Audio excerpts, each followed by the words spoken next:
لا إله إلا الله محمد رسول الله لا إله إلا الله محمد رسول الله. بسم اللہ الرحمن الرحیم. اللہ تعالیٰ کا ارشاد ہے غلبت الروم فی ادنى الارض وهم من بعد غلبهم سيغلبون في بضع سنين لله الامر من قبل ومن بعد ويومئذ يفرح المؤمنون. صحابہ کے دور میں رومیوں کو شکست ہوئی تھی. اللہ تعالیٰ نے صحابہ کو امید دلائی کہ عنقریب رومی غالب آ جائیں گے اللہ کی مدد سے، اور یہ ایسا دن ہوگا جس دن مومنین خوشی کریں گے، بہت خوش ہوں گے مومنین. یفرح المؤمنون. تو یہ اللہ تعالیٰ کے اختیار میں ہے کہ وہ جس کو چاہتا ہے غلبہ عطا کرتا ہے، جس کو چاہتا ہے شکست دیتا ہے. جب اللہ تعالیٰ خیر کا ارادہ کرتے ہیں امت کے ساتھ، لوگوں کے ساتھ، اپنی مخلوق کے ساتھ، تو عادل لوگوں کو اور اسلام پسند لوگوں کو اللہ غلبہ عطا فرماتے ہیں، ان لوگوں کو جو اللہ کے دین سے محبت کرتے ہیں.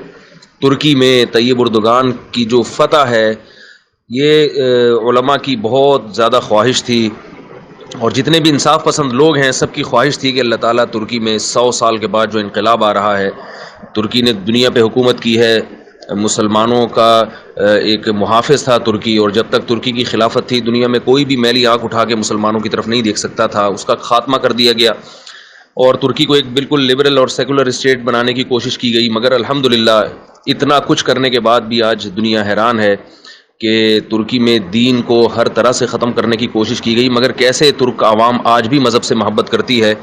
طیب اردگان کو وہاں کے لوگوں نے جتوا کے ووٹ دے کر اور اپنا دوبارہ صدر منتخب کر کے دنیا کو یہ پیغام دے دیا ہے کہ اسلام کے خلاف کتنا ہی جبر کیا جائے، اسلام کو دنیا میں کتنا ہی مٹانے کی کوشش کی جائے، مگر کلمہ گو مسلمان اپنے مذہب سے رشتہ نہیں چھوڑ سکتے. تو طیب اردگان کی جیت جہاں مسلمانوں کی خوشی اور ان کی فرحت کا بہت بڑا سبب ہے، وہاں اس بات کی بھی ایک پوری دنیا کو پیغام ہے کہ مسلمان جب ایک دفعہ کلمے سے رشتہ قائم کرتا ہے تو وہ رشتہ اس کا ختم نہیں ہوتا.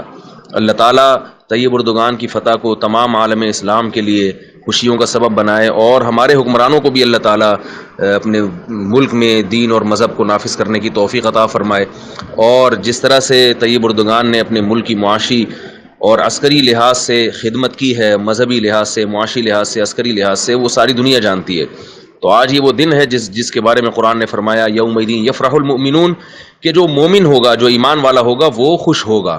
اللہ تعالیٰ طیب اردگان صاحب کو لمبی زندگی عطا فرمائے اور ترکی کو ایک مضبوط اسلامی ریاست بنائے. وما علینا الا البلاغ.